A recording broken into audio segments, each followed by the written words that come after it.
Welcome, everybody from around the world.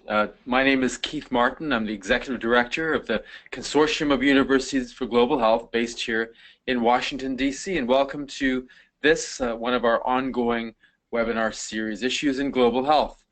One of the great challenges we know in global health is how do we break down the silos and increase access to each other across sectors. That lack of that siloing, we know, inhibits the effective collaborations we need to address many of the complex challenges we face in front of us. So this webinar is our effort to overcome this challenge. And I'm really delighted that two of our friends in CUGH, two leaders of two excellent organizations, are here to join us. And they're going to share information about their organizations before I wind up telling you a little bit about CUGH. So the first individual we have today is Lisa Hilmi. Lisa is the Executive Director of the Core Group. Lisa will be followed by Loyce, who is the President and Executive Director of the Global Health Council. So Lisa, welcome to the webinar, and the floor is yours. Great. Well, thank you so much, Keith, Dalal, and Karen, for organizing this. We're really excited to contribute to the webinar with our strategic partners, CUGH and Global Health Council. And I'm really excited to share more about Core Group, what we do and how everyone can become involved, and also about how we, as CUGH, Global Health Council, and Core Group can collaborate more together going forward. First, I'd like to tell you a little bit about Core Group's history. Core Group emerged, we're celebrating 20 years now, in 1997, when a group of health professionals from different non-governmental organizations, they saw the value in sort of getting together to share knowledge and ideas about how to best help children survive. And what began organically in this spirit of openness and collaboration, it quickly grew into the Core Group, and USAID saw the value in this. We became a neutral convening body of technical experts, and for 20 years now we've been collaborating. And we really are a champion as a membership organization for our members and what they do.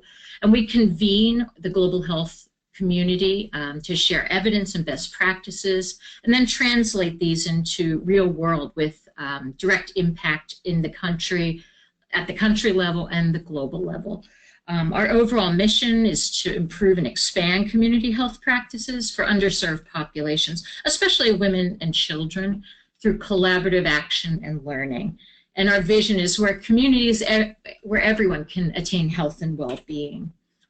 We have over 100 members, and as you can see, there's a wide range. It's not just international NGOs, but we also have universities that are members, we have foundations that are members, and we have individuals such as students, consultants, or people that are just passionate about global health and that spirit of collaboration.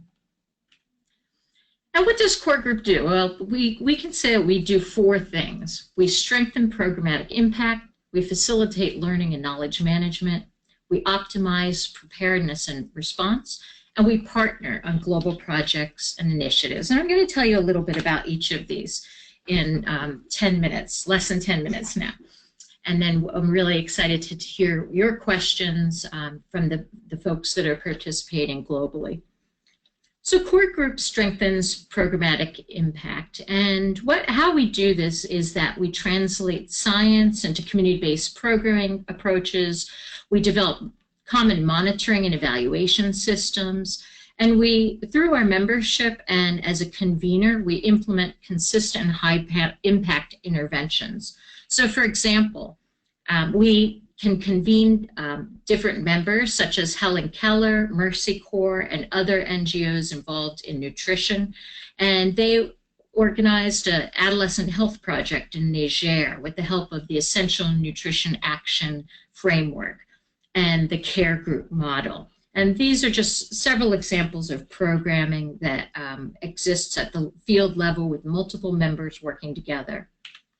We also facilitate learning in technical areas, and we really hope to empower our member and our various partners to use these lessons in these technical areas to build the knowledge management on the ground and improve these linkages between the field and the many of the global directions. And we do this through several ways. So we have a core group conference twice a year, which are technical conferences where our members, as well as academics, UN, and anyone passionate about these global technical areas and can contribute and are interested in learning more and moving a certain agenda forward can participate. We're actually going to be having our celebratory 20 years conference in just 2 weeks. That will be in Baltimore, Maryland. I put the link there. I hope everyone will be able to check it out and participate either virtually through Adobe Connect sessions or through actually attending the event in Baltimore. We also regularly host webinars.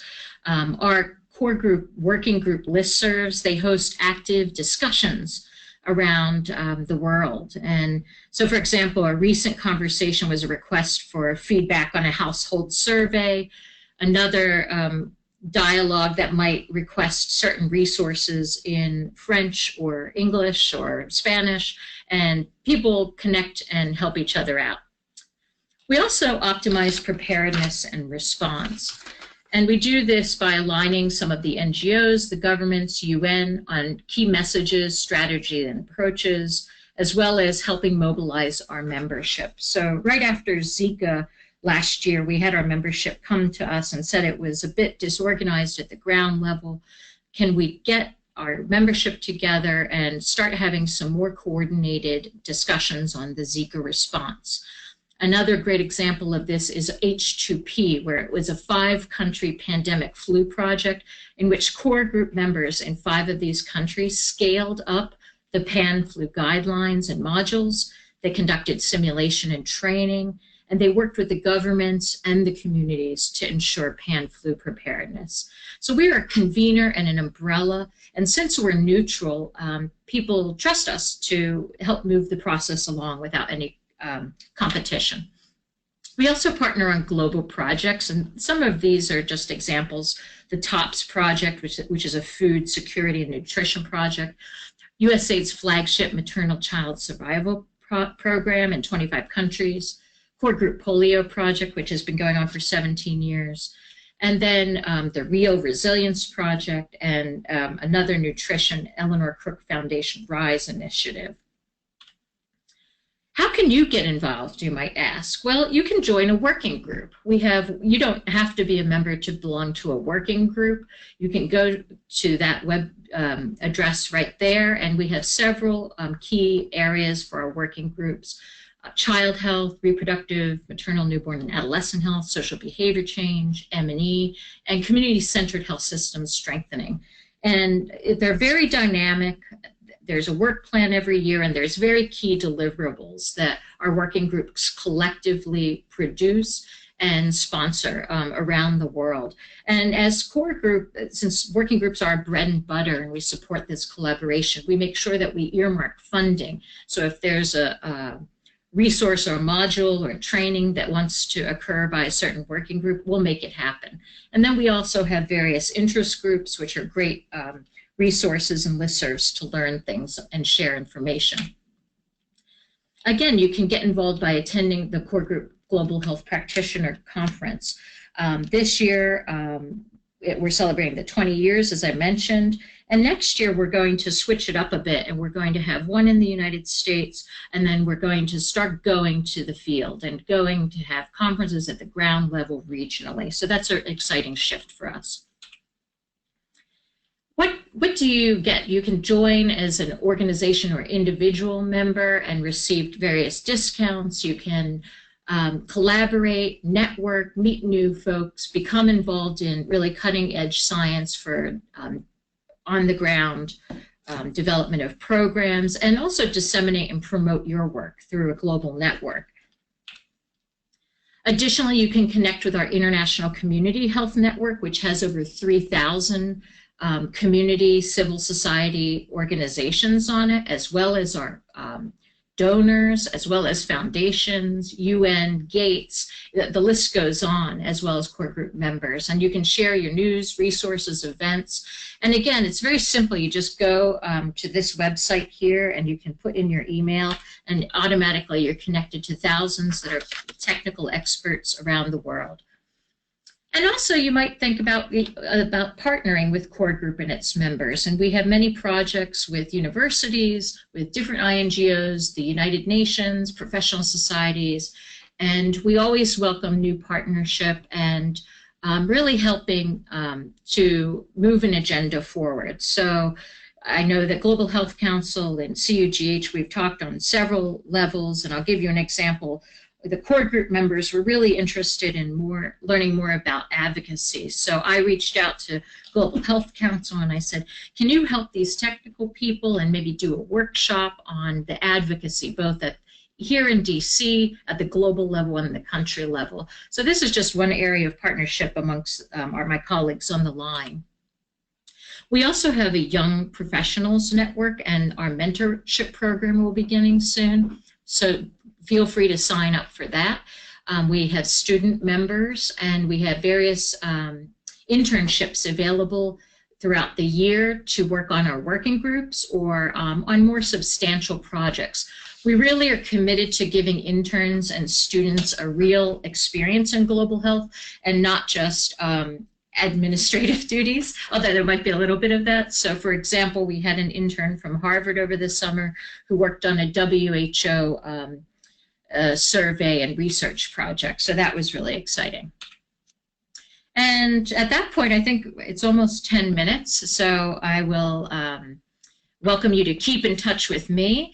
And there's my address, as well as the new core group website, which there might be a little bit of tweaks in it, but we had a soft launch. So I welcome you to go to our website and check it out and contact us and stay in touch. Thank you. Thank you very much, Lisa. That was outstanding. And you'll have a chance to ask Lisa and Loyce and myself questions after both Loyce and I have spoken. But make sure you do take a look at Lisa's core group's upcoming conference. It looks superb, and it is their 20th anniversary. So it gives me great pleasure to hand the controls over to Loyce Pace, the president of the Global Health Council. Loyce, the floor is yours. Great, thank you, Keith. Very much appreciate CUGH convening us for this, and I want to echo Lisa's comments and saying how much we enjoy working collaboratively across our various membership organizations. We recognize that there's some overlap across our missions and activities, and so it's a good thing, I think, for us to come together and share with you all kind of where we converge and how you can engage in the work that we're doing collectively. So as Keith mentioned, I'm Loyce. I'm the head of the Global Health Council. We have a team here in Washington who works on our various activities, and I'll be referring to them as I review the work that we do. But just to get right in it, basically I structured my remarks similar to Lisa's, in that I wanted to provide people a sense of who GHC is, to the extent people don't know who we are, and then give you a better sense of what we do, as well as how you could be involved. When it comes to GHC, we've been around since the 70s, actually, and we initially started as more of a professional society. So there are some people who might remember our history in that regard, but we shifted definitely in the last 20 or 30 years to be more of an advocacy organization. GHC was really instrumental, working with other groups in pushing for the level of funding we see today in global health, and over the past couple of decades has really been able to work with the community to retain funding levels and policies in a way that would nurture global health progress around the world.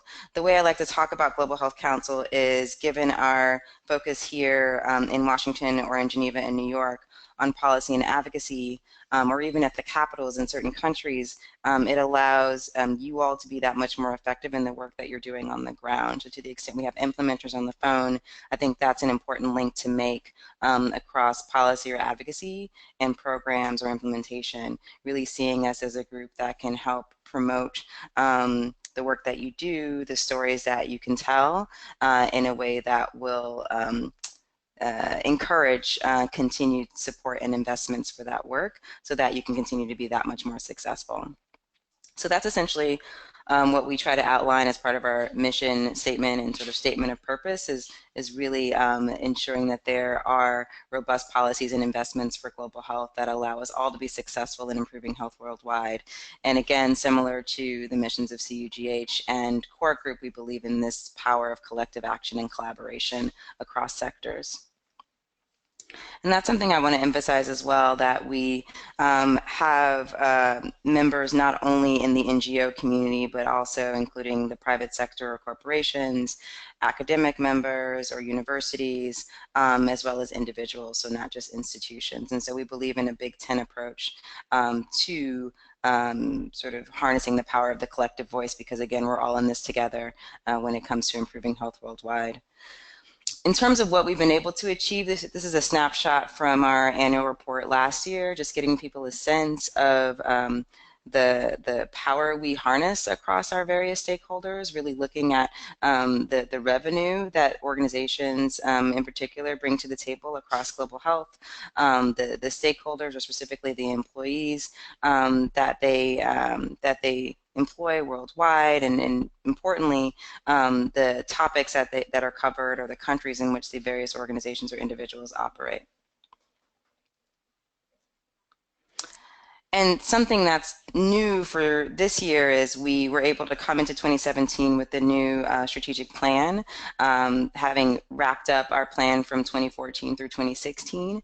It's quite timely given the opportunities we have in the global health advocacy space post the US election, and also following the appointment of a new WHO Director General. It allows us to focus that much more on what it is we need to be doing, again, in terms of US and global advocacy. And that's largely really trying to work closely with the community and bring them together with policymakers to find some common ground and really have some instrumental influence in this space.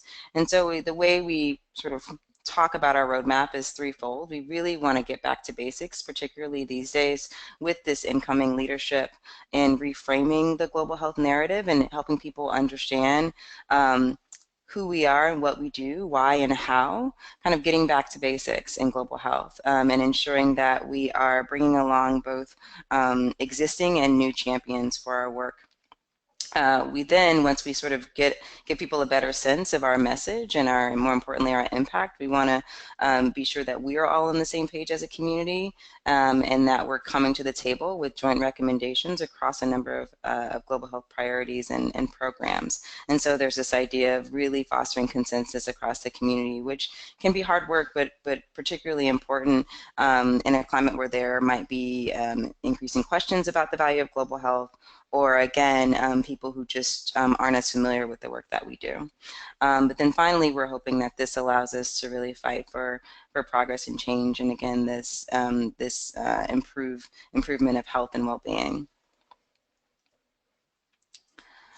I already sort of touched on this or alluded to it, but I think it's important to drive this home, and those of you who have seen me talk about this before know that I like to talk about the elephant in the room. And you know, when we look at the U.S. context in particular, this is a message that we continue to hear. And politics aside, it's just very important for us as a community to understand the mantra that we're faced with, at least in the U.S., when it comes to, again, support for our work. It doesn't mean that global health sort of still can't have a great degree of bipartisan support, because we absolutely do, and that's very encouraging. We haven't needed to sort of be a political issue, and I think our hope at GHC is that we don't become a political issue in the years to come. But I think it's important to acknowledge the politics and a lot of pressures that are on policymakers, both in the U.S. and abroad, to think differently about our investments. And when it comes to those investments, we've seen signals, again, looking at the U.S. as an example of potential cuts to investments in global health, and even changes to how how that work gets done, how agencies are structured or staffed. And so we at Global Health Council are really trying to stay at top of all of this, and again, work with the community to help communicate to policymakers and administrators what the risk is of those cuts, what the value is of sort of re-upping those investments, and how we've made changes as a community to try and find efficiencies and further improve on what we've done. The reality is we've made a lot of progress in global health, and it's a large credit to, again, people who are on the ground who are able to make this progress, and we're able to point to those case studies and stories that show how much more can be done with additional resources or continued support and investments. So that's been our mantra in light of the current context, but definitely wanted to be clear about the challenge being sort of a new challenge, I think, across our community. And again, all the more reason to stay very focused on what the questions or concerns might be, and respond to those even proactively with good stories and messages about what the opportunities are for our community. And I'll get into that a little bit later when we talk about sort of what you can do. In terms of what we're doing, I think this is hopefully clear by now, but we're really trying to bring together a broad coalition of stakeholders who can be focused on driving the message of advocacy for global health. I can talk about the way that we've even done that with the organizations who are on the phone. And so, for example, one of the proposed cuts highlighted eliminating Fogarty and the work of NIH and the work that NIH does with international fellows and programs, and that was very discouraging for a lot of us to hear, particularly the academic community. And so Keith and I and his board and other members have worked with GHC to ensure that GHC is reflecting some of that messaging about the importance of Fogarty, and ensuring that our academic members really feel as though their work can continue with ongoing support of that institute. Additionally, in terms of how we've been able to bring in core group, Lisa already talked about the sort of joint training or workshops we've had across policy or advocacy and technical staff.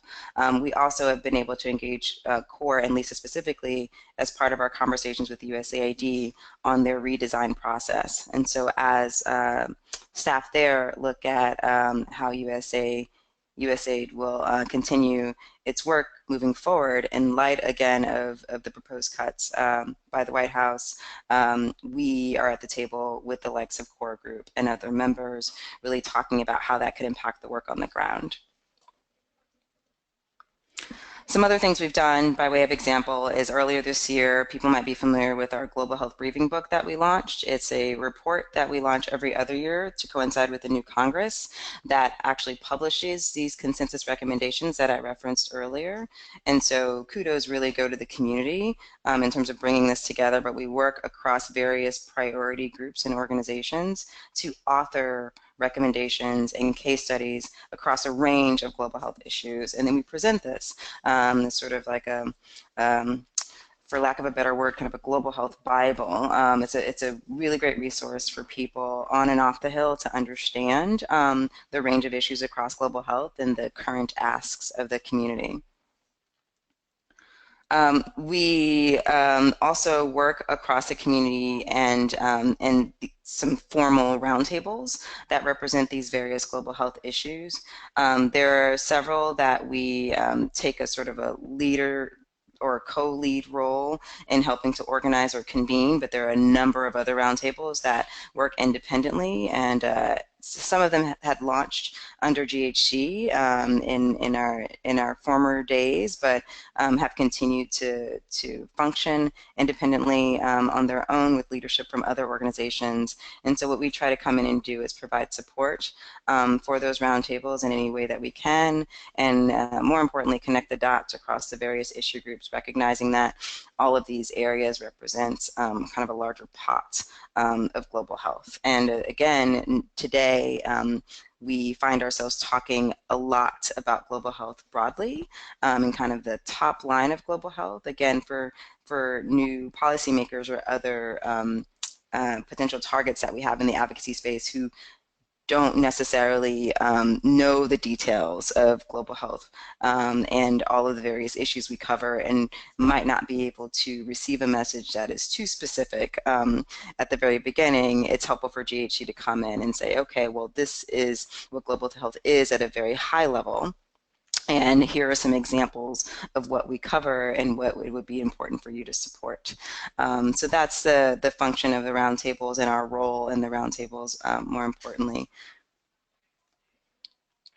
Some other activities that we lead and actually have coming up include our landscape symposium. So this is kind of a thought leadership event that we've been pulling together annually for the past few years.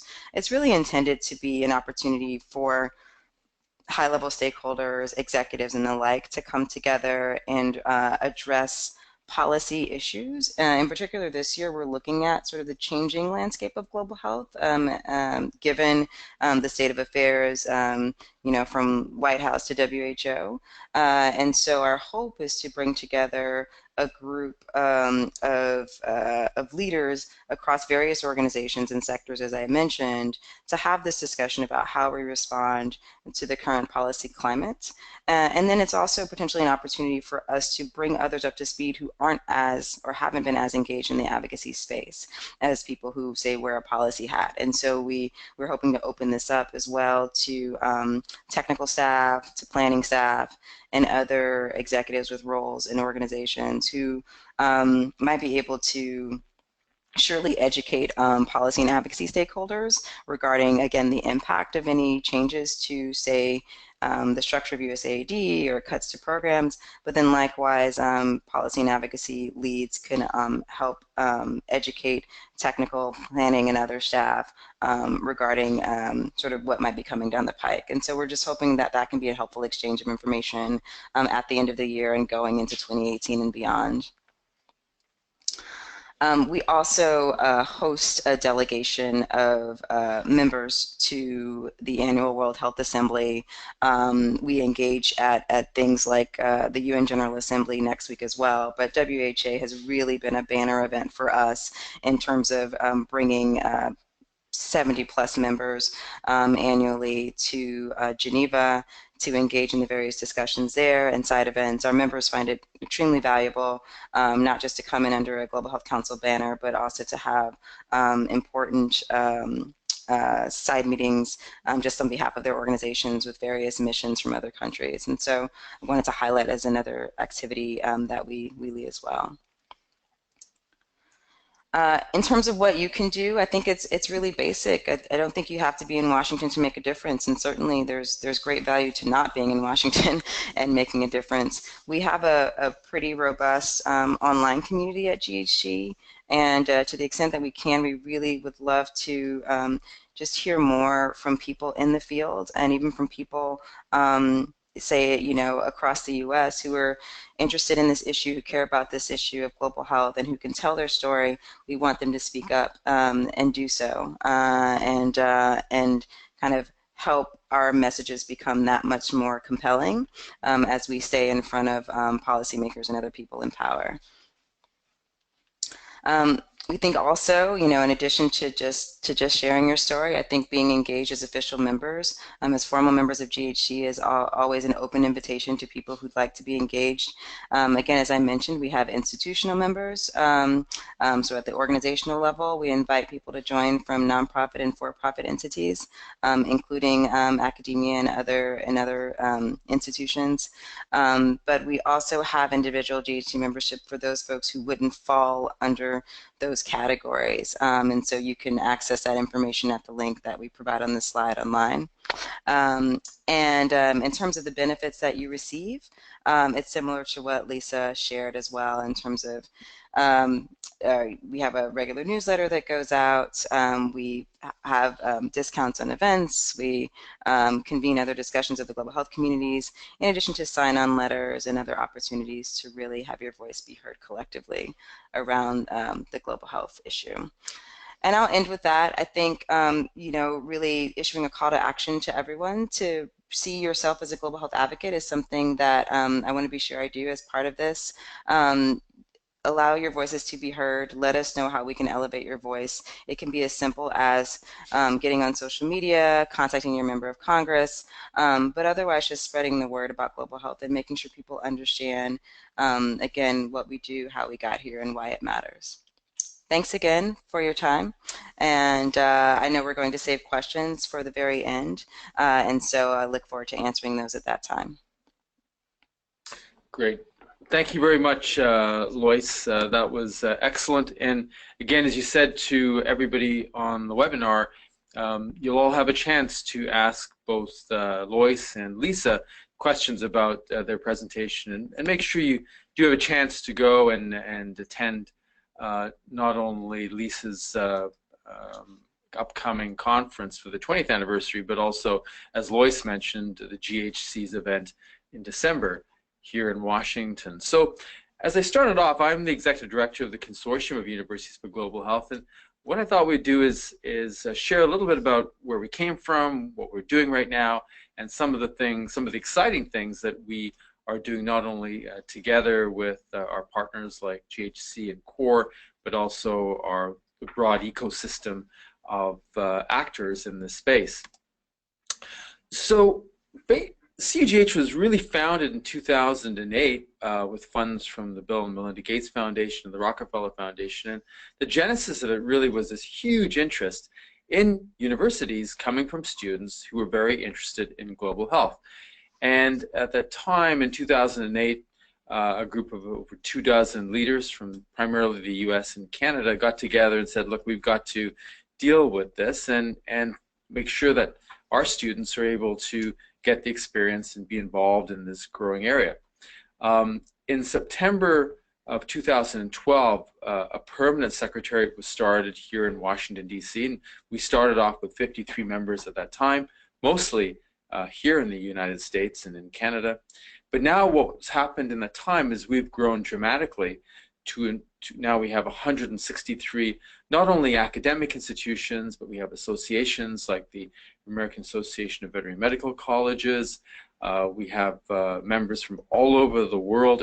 Over 18% of our members are now outside of North America. We have NGOs, private sector, and other partners. So basically, like the other, both CORE and GHC, we're also a very broad ecosystem and a place where different organizations and sectors can come together to deal with the challenges. And we also have a network of 30,000 individuals worldwide that we reach out to on a monthly basis, and they're all actors and professionals in global health. CUGH works in an interdisciplinary manner across research, education, service, and advocacy to address the big global health challenges we face, particularly trying to improve outcomes in low-income communities. And we also strengthen academic global health programs. And you can see a lot about what we're doing on our website at www.cugh.org. And so I don't forget, make sure you engage with us through our social media platforms, CUGH News on Twitter, Facebook, and others. So we have 15 board of directors, 7 ex officios you can see. We have a tiny secretariat here in Washington and extremely hard-working colleagues here, Dalal, Karen, and Arissa. And our board of directors is here.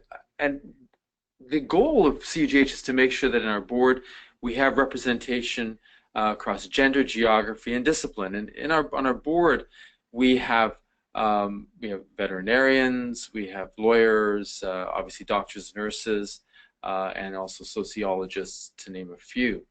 And 11 of our 15 board members are women. When we opened up the secretariat, there was a small majority of men. There was a majority of men, and now that has changed. So we're trying to ensure that we have gender parity, at least, in all of what we do. CUGH really works, its engine of action is really through its committees, and you can see the 7 committees that we have: advocacy and communications, education. Now, education is important for those of you who are interested, because we also have 8 subcommittees and working groups as part of that. And these committees enable us to be able to mobilize individuals and groups interested in these areas and they're actually that mechanism to bring people together, convene their actions, and find mechanisms for us to be able to operationalize and address issues within these areas. Enabling systems, which is really operations in global health, an executive committee, of course, finance, membership, and research.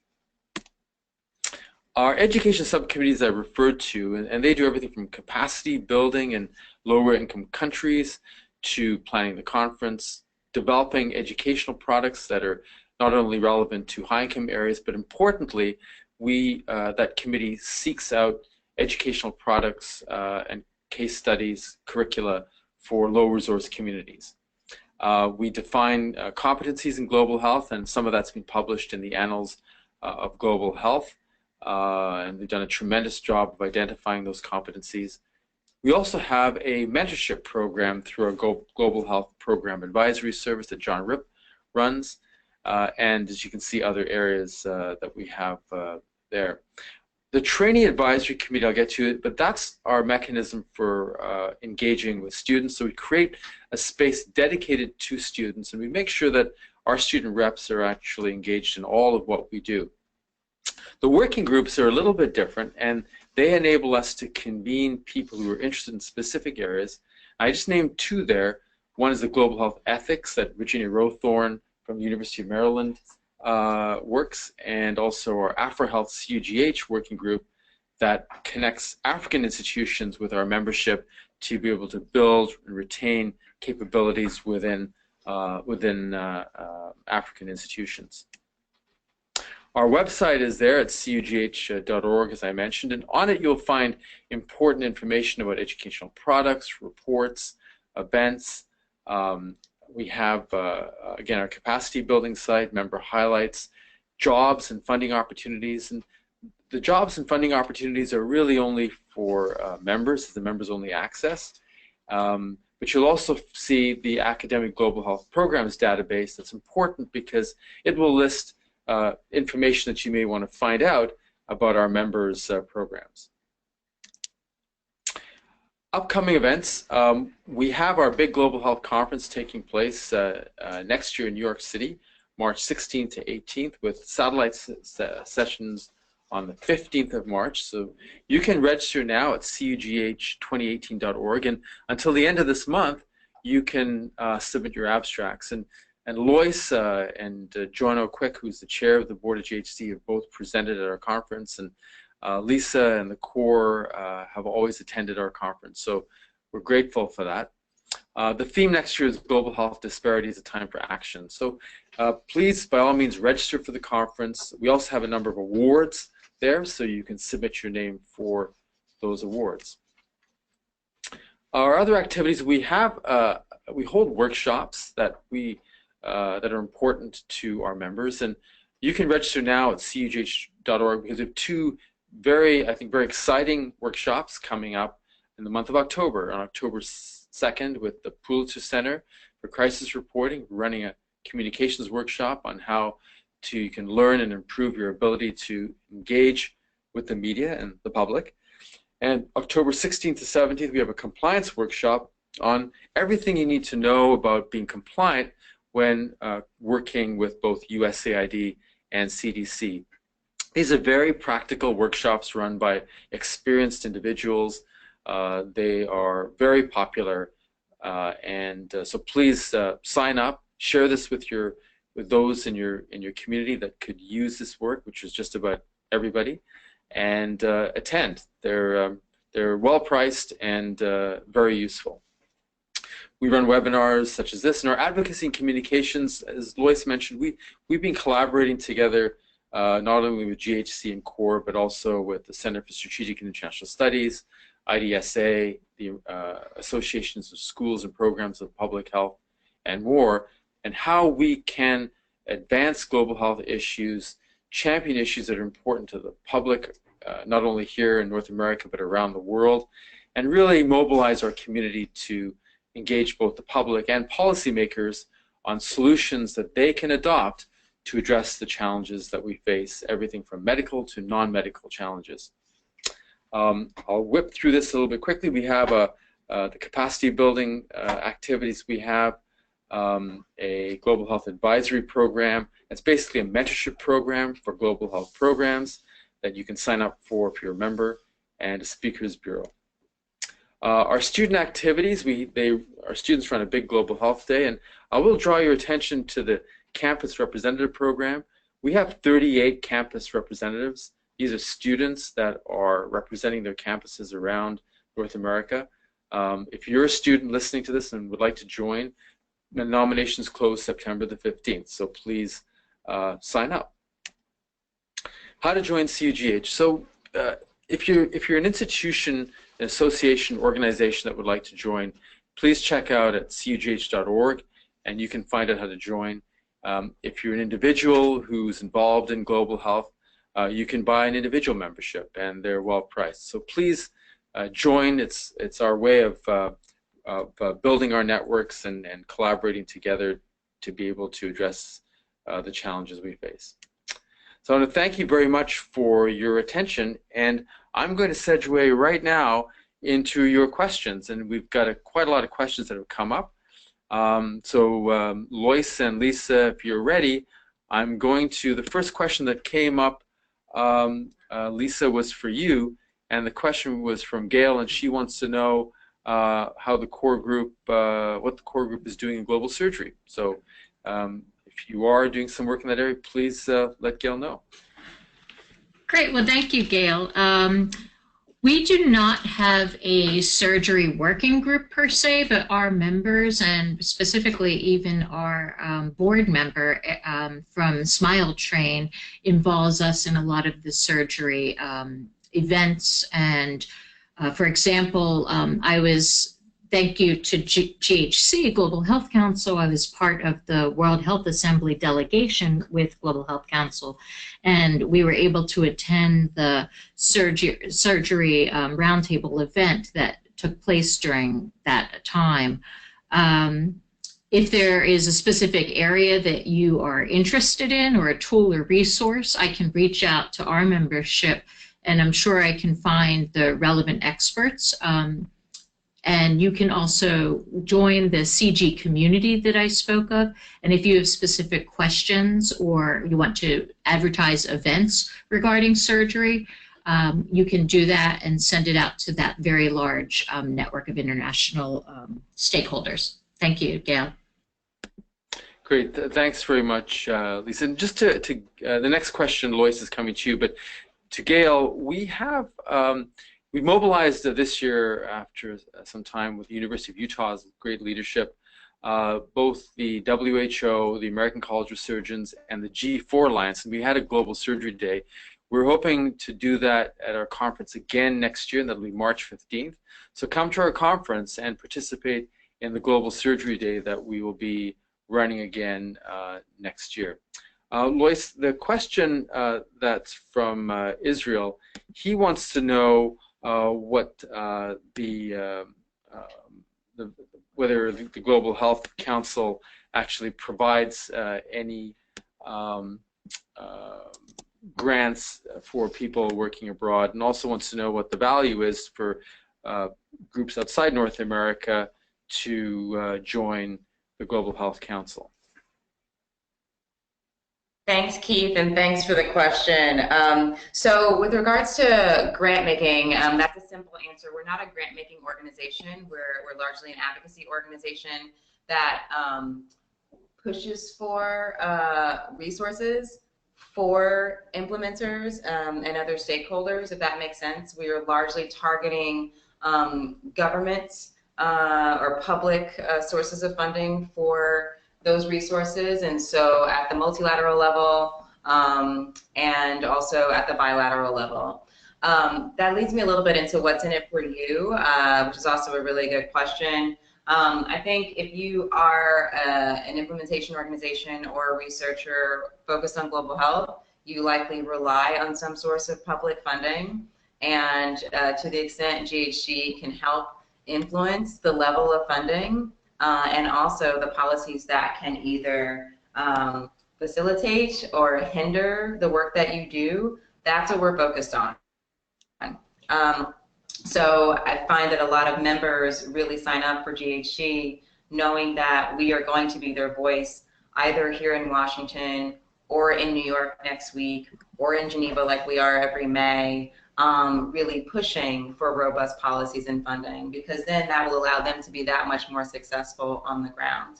It's also not just about money. Another example of how the work can either be sort of blocked or facilitated is through policies like the expanded Mexico City policy that the U.S. just reinstated and extended. And so again, outside of the politics of that, there are a lot of logistical and administrative considerations with that latest development for a lot of our stakeholders and for a lot of you who do work in the field. And so to the extent that the Global Health Council can help guide the U.S. government in assessing the impact of that expanded policy and otherwise evaluating that, that guidance or how that is being implemented, again, we're hoping that that helps people outside of the U.S. who are doing this work all over the world. I hope that answers your question. Thank you, Loyce. And there's another one for you, Loyce. It's a very intriguing question, and I know we've gone through this at the board level. The questioner asks, when you gather coalitions of advocacy groups, how do you monitor conflicting views on how to approach those issues? And do you moderate their direction for various programs and initiatives? Yeah, there's never any conflict or or disagreement in a coalition. What do you mean, Keith? Well, yeah, that's the tricky part, I think, of what we all do. When it comes to advocacy, let's see. The way I like to talk about the Global Health Council is we essentially try to find a position somewhere, as you all can guess, in the center of the spectrum that can still be holding hands on opposite sides of the spectrum. I hope that that makes sense. So there are a number of organizations or individuals who come at issues from very different perspectives. And one of the values that we add as a coalition is actually for them to find some common ground, those organizations that might find themselves on opposite ends. I think what we do successfully is we try and identify that common ground across these disparate groups, whether they be the private sector and NGO or and civil society and NGOs, or across other types of organizations who might fall on different sides of things like planned family planning issues. There's still some common ground when it comes to why we're all here, why we're all showing up, and the end goal of improving global health. And we acknowledge that we won't agree on everything, but we focus on those things in which we do agree. That said, we definitely have situations where not everyone signs on to everything, and we try to be very transparent about that when we present recommendations to a policymaker, as we say, well, these are the people who have signed on. It's not representative of our entire network, and here's why, but here are the people who are in support of this issue and do want you to take action. And so I wouldn't want to leave people with the impression that there's 100% agreement 100% of the time. But I think we obviously strive for the maximum consensus that we can achieve. And we tend to be fairly successful because we acknowledge our limitations, or where people will diverge, but we really have been able to focus a lot on our common ground, especially this year at a time where I think everyone feels under threat and everyone feels as though we're all in this together and that we have to sort of hold hands and hold the line across our community. So there isn't a lot of room for disagreement that might sort of affect all of us in a detrimental way. I think, if we can, a win for one can be a win for all, and that's been something that that I've heard a lot of people say as we have developed and launched advocacy campaigns this year. Great, thank you, Loyce. There's no easy way of doing that. Lisa, this question's going to you, and Bruce wants to know, could you explain a little bit more about your Young Professionals Network?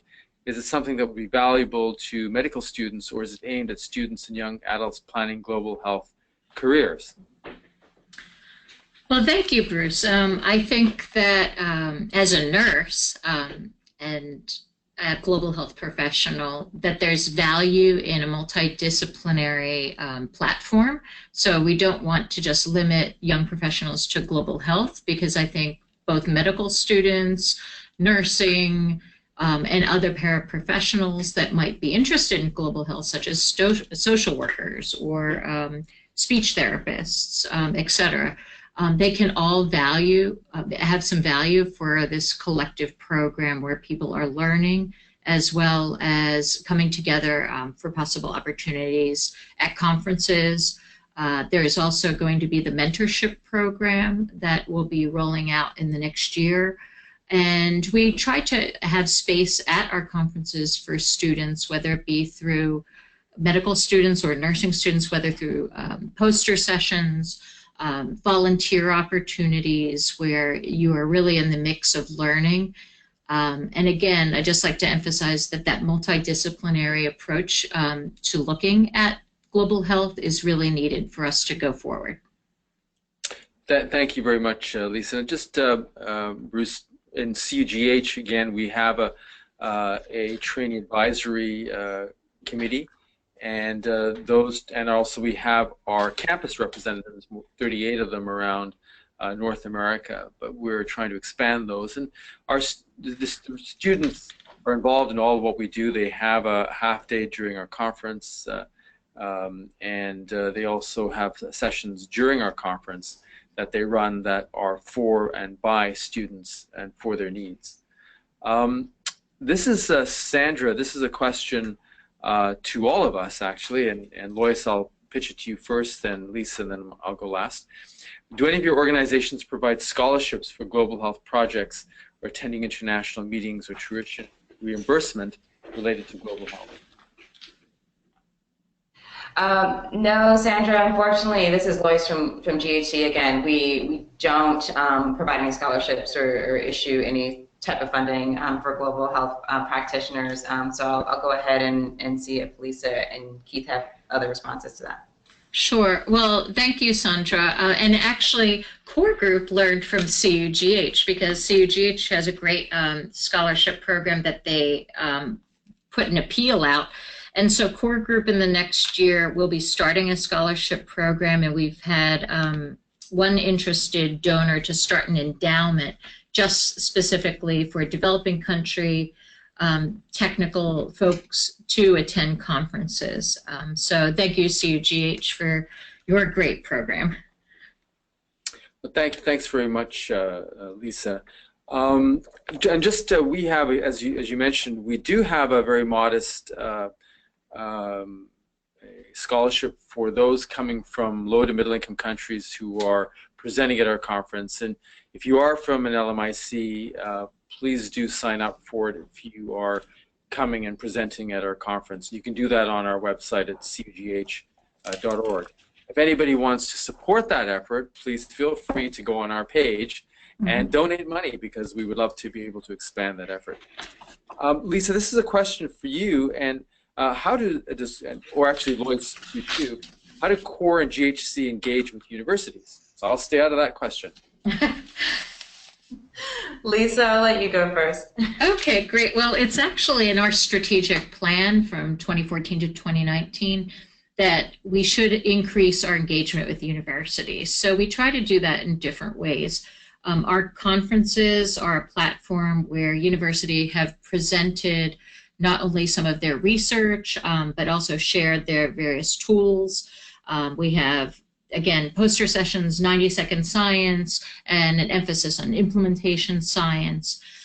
We also offer to universities various webinars that we'd love to see the engagement of universities, the technical people on the ground. We can think there can be a lot of shared learning. And then any other types of partnerships that might come up. And we've had several workshops that have been suggested where on certain themes, such as, say, social norms, where we have the global health technical folks on the ground at the country level, as well as university researchers that have written guidelines on social norms, come together and do international workshops and such. But we look for more engagement and hope that this webinar and our collaboration with CUGH really just leads to more opportunities for us to collaborate. Thanks, Lisa. Loyce, did you want to take a shot at that? Yeah, sure. So a couple of things. We actually have university representation on our board. So like Lisa and Core Group, we believe in integrating that voice into what it is we do. I already mentioned kind of the work that we have done here in terms of U.S. government advocacy and some of that funding that supports research activities. And so we try to ensure that we bring in university stakeholders, or at least their messages or recommendations when we're having those meetings with policymakers about that type of funding. We also, though, outside of that, have been able to work with members like University of Utah, for example, who's come to our World Health Assembly events annually and been able to engage in global dialogues. The same with Hopkins and other university members. And so I think that provides a great opportunity for academics and those institutions to engage at that level. So not just here in the U.S., but obviously in the multilateral dialogues abroad. And then finally, I don't want to leave students out of this and the importance of engaging that portion of the academic community. We're not just working with professors and those stakeholders, but we've been able to host the Future of Global Health event, or co-host that with another group, Global Health Fellows Program, over the past few years. And that event has grown over the years to include not just mid or late career professionals, but also young professionals in the global health space to have dialogues around various global health priorities. So that's been a way that we've engaged that community, in addition to Women in Global Health and the initiative that we've co-launched with that group around women global health leaders a couple of years ago. So I hope that answers the question. Yep. Thanks, Loyce. And I have to say, it's been a real pleasure representing CUGH on the GHC board for the last 5 years. So it's been great collaborating together and working together on a number of activities, including advocacy and our conference. So, and your December event. We just have a couple of minutes left. I just wanted to see if Lisa, Loyce, if you will reverse it, and Loyce, if you want to spend a minute just wrapping up, and then Lisa, if you could do the same, that would be great. Loyce, any closing comments from your side?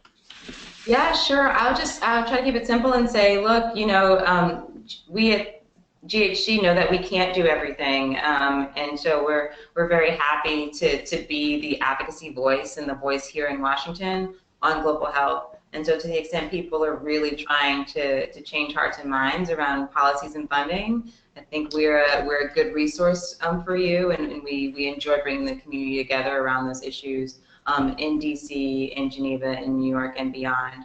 And so that's all I would say is we want to really help promote the work of the other orgs here around the table through our advocacy efforts, and I hope that we've been able to do that successfully. Thank you, Loyce. And Lisa, do you have any closing comments? Sure, thank you. Well, I guess that collective action is more powerful than the individual. So since all of us are membership organizations, we bring the great resources of all our members to the table. And those, for Core Group, that is the technical resources, the implementation science at the country level, and that global engagement to really move some of these technical issues forward to achieve the Sustainable Development Goals. And we really look forward to more collaboration across the board, but also if there are things, if you don't want to be a Core Group member, there's so many activities that you can become involved in with our working groups, our listservs, and attending conferences, which you'll really gain a lot of technical advantage and also network a lot. So thank you for that. Great. And just on behalf of all of us here at CUGH, I'd like to thank both Loyce Pace, President of the Global Health Council, Mr. Hilmi, Executive Director of the Core Group, and here our team at CUGH, Karen Lamb, who manages our conference events, Dalal Najjar, Deputy Director, and Arissa Koyama, our administrative assistants. So this webinar will be distributed widely at the end of this week, and it will be up on the CUGH website. I would encourage all of you to take a look at our website. We have the 2 workshops coming up in October, our big conference, which should attract 1,700 people from around the world, and our other events and webinars. You can find them on cugh.org. We all know that we can't do any of this individually. We're all part of a global collective, and I can just say on behalf of CUGH, it's just a pleasure to work with both Lisa at CORE, Loyce at GHC, their teams, and our larger membership that we have here at CUGH to address the big challenges that we see every day in our communities and indeed around the world. Thank you very much for attending this webinar, and we look forward to seeing you next time.